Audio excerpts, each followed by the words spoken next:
Brian's awesome. Glad you used it. That guy would know out there. Yeah, he probably was out here. He was.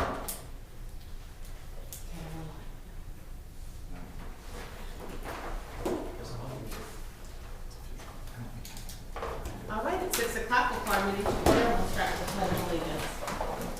I pledge allegiance to the flag of the United States of America and to the republic for which it stands, one nation, under God, indivisible, with liberty and justice for all. Trevor, could you please do roll call? Christina Husserman, Here. Kurt Wiggener, Here. I'm here. David Kaufman, Here. Don Lehman, Here. John Payne, Here. Brian Topping, Here. Jessica McFarland, Here.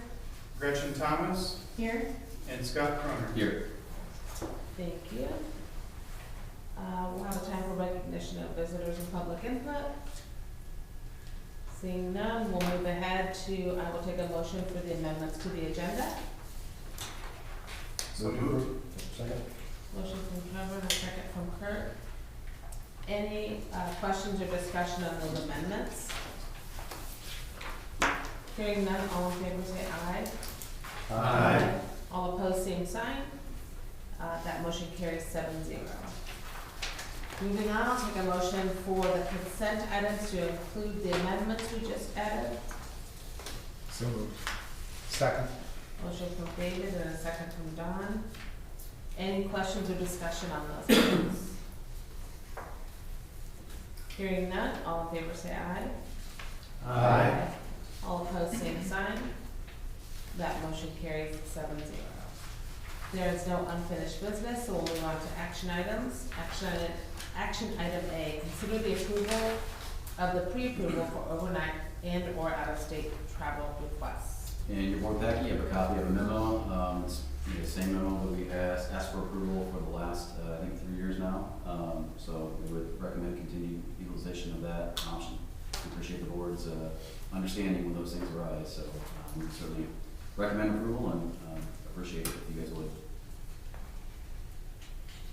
Make a motion for the pre-approval for overnight and out-of-state or out-of-state travel. Second. Motion from Kurt and a second from Ryan. Any questions or discussion? Is the band going anywhere next summer, or this is just blanket? This would be blanket for any athletic or activity team that would advance. In the tournaments? We certainly expect the band to continue moving forward. Got it. But they traditionally go ahead and go through the normal process. This would just be a unique situation in which we didn't anticipate it and get the approval if it doesn't fall into board meeting. Okay. Any Sounds additional questions? Discussion? Hearing none, all in favor say aye. All opposed, same sign. That motion carries 7-0. Action item B, consider the approval of the new meal prices for the 2025-26 school year. In your board packet, a copy of the memo. I met with Jessica on this, actually reviewed it with Kurt. We've seen the last 3 years a decline in our cash balance in our cafeteria fund. This past year, we've lost approximately $300,000. We were at $620,000 in June of 2024. We're at $320,000 currently right now. And just what we're finding is just that as food prices are going up, unfortunately, we're going to need to increase the price for the families. I haven't checked, but I believe it's been 3 years since the last price increase. 22, 23. So this is just reflective of just trying to get back to a place where we can just break even. We're not trying to obviously carry huge cash balances on this, but this does pay for our employees to take the food and obviously reimburse the cost for all the preparation and purchases. But anything that I missed on that, Jessica? So we would recommend approval as presented. So that answers, I think, my question. So this addition or this increase would mainly cover that gap that we have currently. Yep. I guess the assumption then is the next couple of years, is that what happens then? If prices keep going up, then we keep falling behind for a few years. Is that how it's, I mean, we don't really price thinking that prices are Can going we to take go a up. can we take a motion Oh, and a sorry. second first? That's okay. I'll make a motion to approve the proposed new meal prices.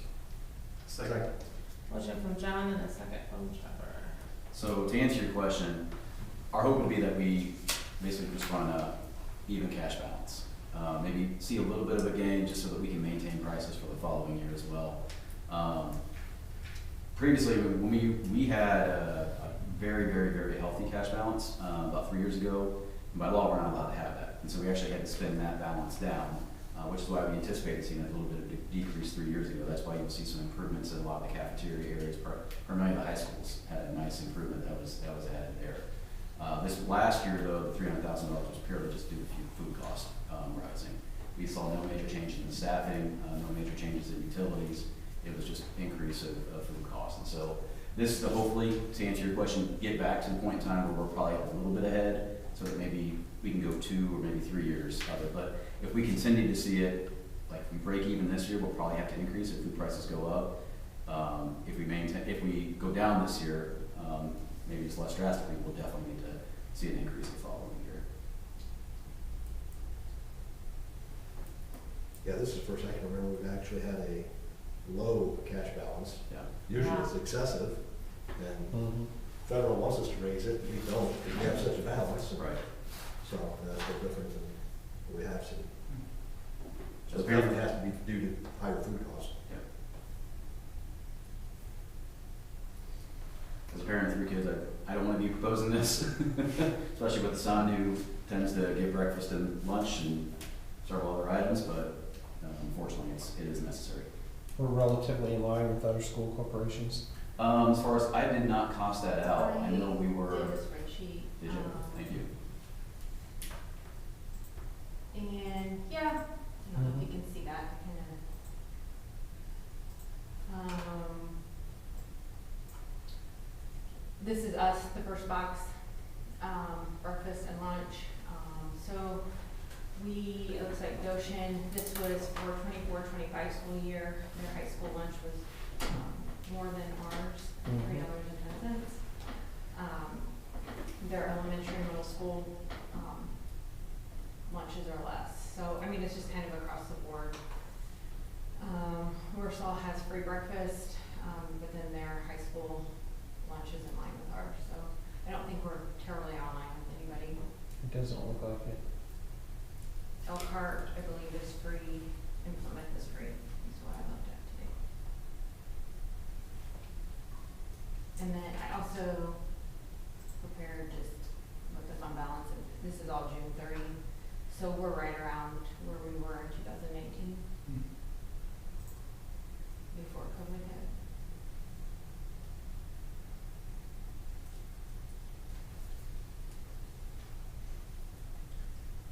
Any Call other- for the vote. Oh, go ahead. Call for Oh, the go vote. vote, okay. No other discussion, question? All right, all in favor say aye. Aye. All opposed, same sign. That motion carries 7-0. Action item C, consider the approval of the adoption of school board policy 3220.01, teacher appreciation grants. And I apologize, Lisa and I look at these agendas, I don't know how many times, but the language should say, consider the removal of board policy 3220.01. It's not really adoption of a new policy, it's striking the old policy. And in your board packet, you have a copy of the memo. Essentially, the old teacher appreciation grant no longer exists.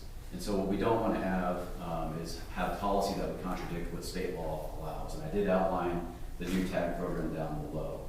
And so if we were to apply for that new tag grant, because it's going to be a highly competitive grant, and if we were to have teachers that would qualify for it, well, the last thing we would want is to have a board policy that would contradict what state law allows us to do. So I did have a good conversation with Kurt today. You know, whether or not we go for this grant, we need to learn more about it. We've met with, during our monthly check-ins, all of our staff members, as many that would attend. I've had many conversations afterwards with those that did not even attend, asking about this. There's a lot of hesitation to it right now because of the great differences in the amount of the stipends. Previously, everyone received between a $500 and $700 bonus that came right around Christmas time. That's all going to go away, and it would be replaced with something like this. And so for most of the teachers, in best case scenario, only 80% of your teachers getting nothing, and then 20% of your teachers receiving maybe a $7,500 increase. That was not well received by our staff. And so My goal would be to learn more about this grant. I do not want to leave money on the table when it's things that we can go and give to our teachers. And so what we're gonna try to do is thread that needle of bringing this additional revenue, but at the same time not creating animosity on staff members. And so, long story short, that's where we're at with, you know, this new teacher appreciation grant program. That said, if we were to go for it, we need to make sure our policy would not contradict what state law would allow. So I would recommend approval as presented.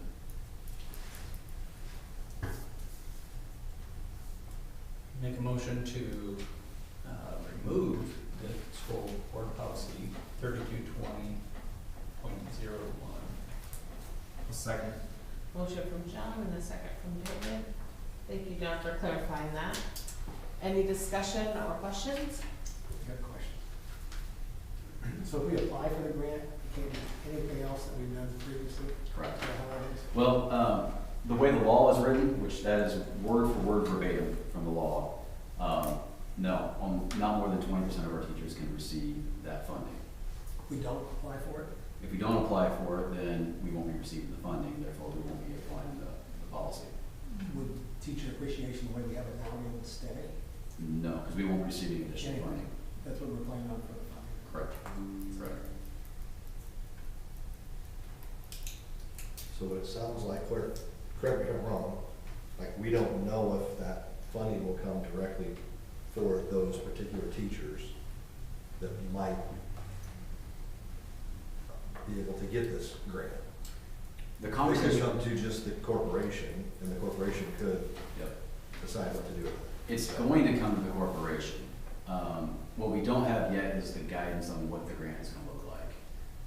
It could be a scenario in which you, and again, these are just superintendents talking because we don't know yet.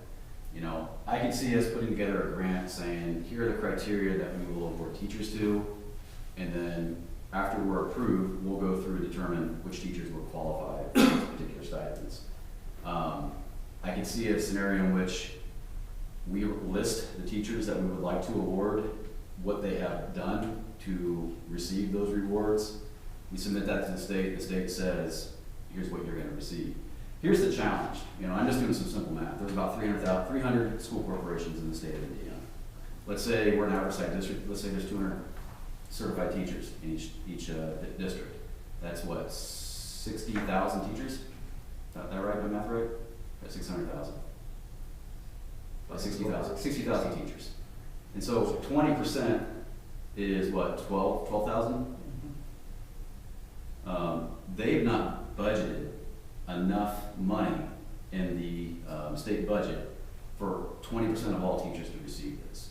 And so that's the maximum a school district will get, and that's at the lowest level. 20% of all teachers just receive the $3,500, they have not budgeted enough money. And so the fact that thinking that we're gonna at least get 20% of our teachers would really put us at an elite level. I think we're a great school district, so hopefully we'd be around that area. But the math would indicate we're probably not even gonna have 20% of our teachers qualify for this, even at the lowest possible level. But again, I can't answer your question on what it's gonna look like yet, because we've not received any guidance from the state. All I do know is our current policy does not align with what the state law has. And should we decide to go after this grant, what I wouldn't want to have happen is policy that would contradict what state law would allow us to do. So it's this or nothing? Basically what you're saying. Correct. Yep. What's the deadline on us to be able, we don't have a deadline yet. You guys are really well articulating our frustration with this new tactic. I don't have guidance, I can't answer that. I don't know. My assumption is we're gonna get something here in the next month, but there's been times where state of Indiana gives you something and you've got a week to turn it around. So, and I know there's a lot of turnover at the Department of Education right now, which is doing this. Do you know, what was the overall amount in the budget that they allotted for this? I have to go back and double check Okay. that. I can shoot you that number, but, Well, I just worked out your end, so yeah, they need $42 million. it was not that. I'm sure it was not that. And that's just at the $3,500 level, using those numbers, they need 42 million. Yeah, I'm sure they didn't set aside 42 million. So what you're saying is we could have 20% of our teachers qualified, and if we would get the grant, some of those teachers wouldn't get the money because there's not enough. I can Yeah. definitely say that. So then how do you determine who gets it? Yeah, then you have to determine who gets it and who doesn't. Correct. Let us know how you do that, Scott. But, and as I was sharing with Kurt today, this is, and I'm glad this is live stream. This is part of my concern.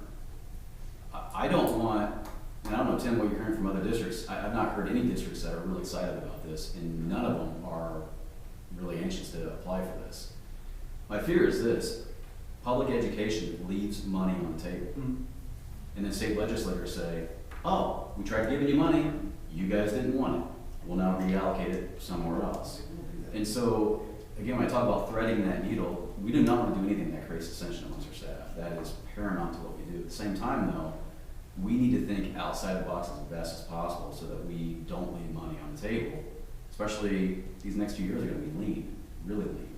And so if there's money that we can receive and distribute directly to our teachers, we owe it to them to make sure that we're exhausting every possible option. It's sort of a catch-22 option. You don't want to leave money on the table, but yet you don't want to pick and choose who gets it. Correct. That's what we're really curious when they actually finalize anything, if we can come back to, this is how we'll distribute this. Yeah. Where would that come to? Would that come back to us for a policy of sorts, or not necessarily? What we would certainly do is make sure you guys are well aware of the grant that we're applying for. But again, as soon as we receive the guidance from the state, then we'll have a clear idea of what options we would have. Scott, according to the latest, it says September 1st, the IDB will release detailed guidance on the tag model, including the scoring rubric, eligibility rules, and the deadlines. In the fall, schools will be able to submit the applications, and early 2026, the funds will be distributed to the schools, and schools have to distribute funds early in 2026. Dates change, but that's the latest. So they would go back and base it on last year's data? If Um, you're distributing in 2026, it would have to be on the previous year's data then. Generally, the tag grant was based on the Yeah. previous, Yeah. like if you were highly effective. It's just interesting that we're changing the system and we're gonna reward people based on when the system was not in place, really, essentially. Par for the course for the state. Any other discussion or questions? All right, hearing none, all in favor say aye. Aye. All opposed, same sign. That motion carries 7-0. Action item D, consider the approval of the overnight out-of-state field trip request from Northwood High School girls golf. And we would recommend approval as presented. So moved. Second? Motion from Don and a second from John. Any discussion or questions? Hearing none, all in favor say aye. Aye. All opposed, same sign. That motion carries 7-0. All right, last two items we have are finance related, so I'll hand it off to Jessica. So the first one is the bond issuance timeline. We don't have a formal timeline in place yet. We met with our bond council this morning, and so they will be preparing a formal timeline after today. As you know, we've talked about issuing a geo bond yet this year, about $3.5 million geo bond, and so we will do that as a controlled project, which means we'll have to have public hearings and a 30-day waiting notice, and then another board meeting and hearing. So those will be coming up before now and December 1st. We did, I don't know if you want to talk about issuing the unified project. Bond council suggested that we have the board approve a larger amount so we can simplify the process. If our goal is to continue to issue geo bonds in the next handful of years, this will simplify the process. If you'll scroll over. Sure. Mark Covellma has completed their facility study. I've not sent it to you guys yet. I still want to go through our spreadsheet and make sure our spreadsheet is representative of that. We've had at least 3 different meetings with Bart Covellma. but I've not compared the final one to what our spreadsheet is. And so our spreadsheet should be representative of it, but I just want to make sure it's finalized before I send you guys all that information. What we have right now in the green above, sorry, just quick review. Gray, work that's already been completed, already been paid for. Green, work that's currently in place right now and underway. Yellow is what we've identified as our next round of projects. And so as you see, I don't know if you guys can read all that or not, but we're talking primarily a lot of infrastructure, a lot of operational type expenses.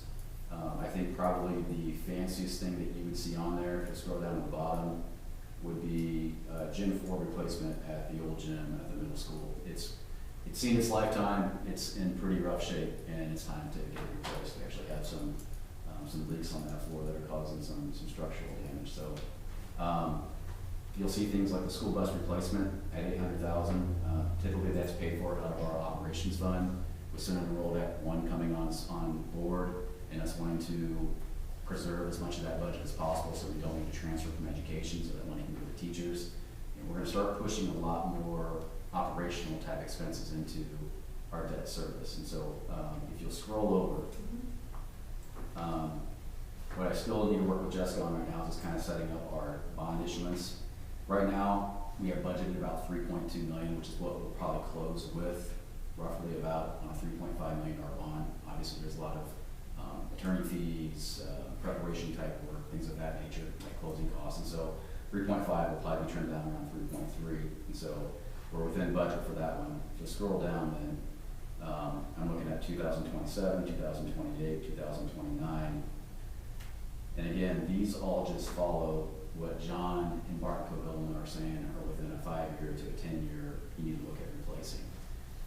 We try to take a lot of things so that, like in multiple buildings, like bulkheads and vinyl was starting to peel a little bit. We tried to load those in at the same year so we have a little better buying power and we're not kind of spacing those out. And so I took all the buildings and tried to lump similar type projects in together. And that's where I just need to get down to the weeds to just make sure we haven't missed anything. But what we're trying to do is just set up a structure where it's about a $3.5 million bond each year out, which again, as we start talking about going away from maintaining your debt rate to maintaining your debt levy, your total amount that you can borrow. We want to kind of maintain that 3.5 so we stay at what our current levy amount would be. And so I'll play with some of these numbers so we get back to that 3.5, but you can kind of see where we're going. And so what Jessica is saying, to issue a GEO bond, you have to do what's called a controlled project.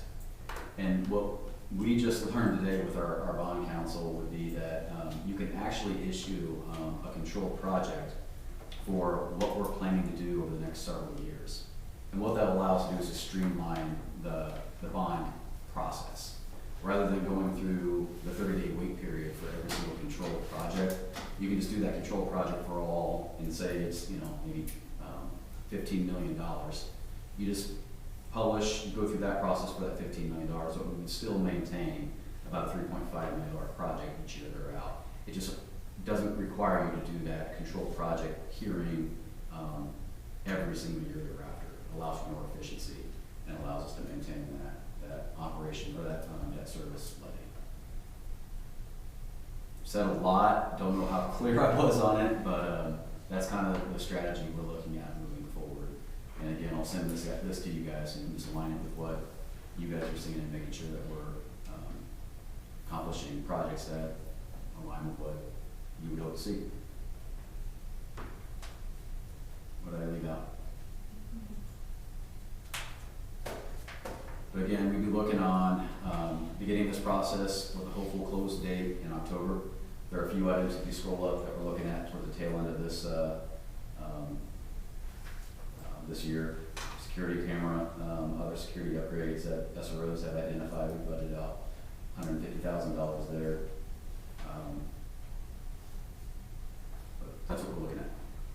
How many years out did you say that would go in what you're proposing? The Unified Control Project? Yeah. Don't know. Again, we're going to figure out what that amount would be and what these projects would be. I would estimate probably 3.5 by about 5 or 6 years. And it would just streamline it. Again, we would still come before the board every single year and, you know, recommend approval of the bond. And so there's still a process of that where we can't issue bonds without your approval. It just allows us to get rid of that 30-day waiting period prior to coming to you to go through the bond process. And really it gives us the most flexibility to make sure we're locking in on the best possible rate.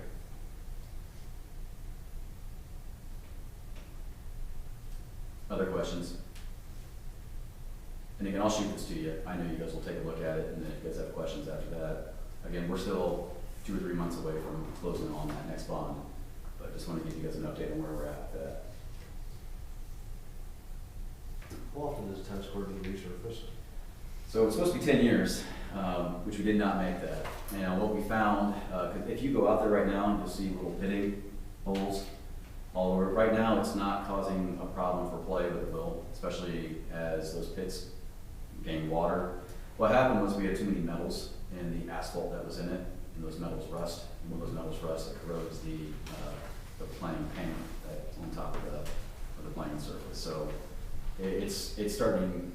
Right now, it's not affecting play. What we don't want to happen is it starts to impact play. So our hope is to get through this next winter, play it on in the spring, and then the following summer we'll get it resurfaced. Is there some warranty that was with that originally? We checked on it, but we're no longer utilizing that vendor.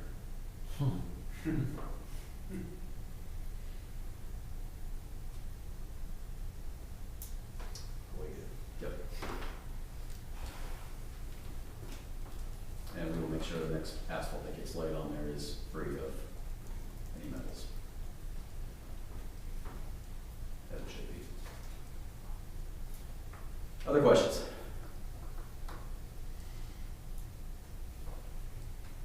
All right, thank you. I'll kick it back over to Jessica for the financial update. Okay, since we are halfway through the year, I figured we would just do a quick update on our cash balances as of June 30 compared to January 1st. So what we're looking at first is the education fund. We ended June 30 at about 7.1 million. We started the year at 7.3. So we're roughly $195,000 down from where we started the year. Just a couple things to note on that. In June, we paid out 7 retirees their contract, and so June's expenses in the education fund will be higher for salaries. We also offered the $5,000 early notification, and so that came out to $35,000. And then also the contribution we make to the VBA accounts need to be done by June 30, and so you'll see that is the big expense under the benefits line, which is the $99,000. So the operating referendum, as of June 30, we ended at 896,000. We started the year at 942,000. So the loss there is I think we've all talked about it. I've talked about it several times, the increase in SRO cost, which we're working on. I work pretty diligently every time we receive an invoice on how to get the cost down. Also, a teacher at the academy retired, and so we'll be replacing that teacher with a lower paid teacher, so we'll see some savings there in the coming school year. Debt service increased, as you can see, 1.7. We started the year at 1.1. That will balance itself out at the end of the year. We cannot really increase our cash balance in debt service. School operations fund. Our June 30 cash balance was 6.3, and our January 1st was 6.2. So we actually increased, operations fund by 175,000. So we will continue to do everything about the same and hope, or not hope, but at the end of the year, break even is our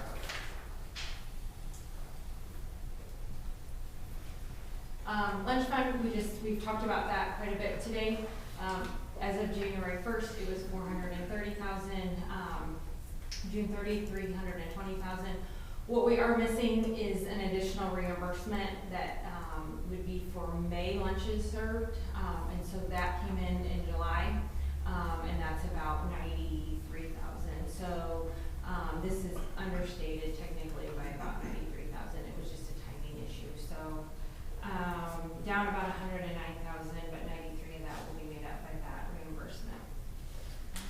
And then, just the final is the health insurance fund, June 30 is 3.7 million, and January 1st was 3.2, so, about $513,000 increase there, which we've been talking about that. That is it, unless anybody has any questions for me? What is the construction project 10/2022? There's a balance there, 124,000. Is that something that's completed, and are we still waiting to pay? When we sell bonds, a portion of that comes back to the school, and so we're just using that as, yep, that's what that is. Still going towards construction project, Yes, I think. absolutely. That's in the construction Yeah, fund that's separate true. too, so.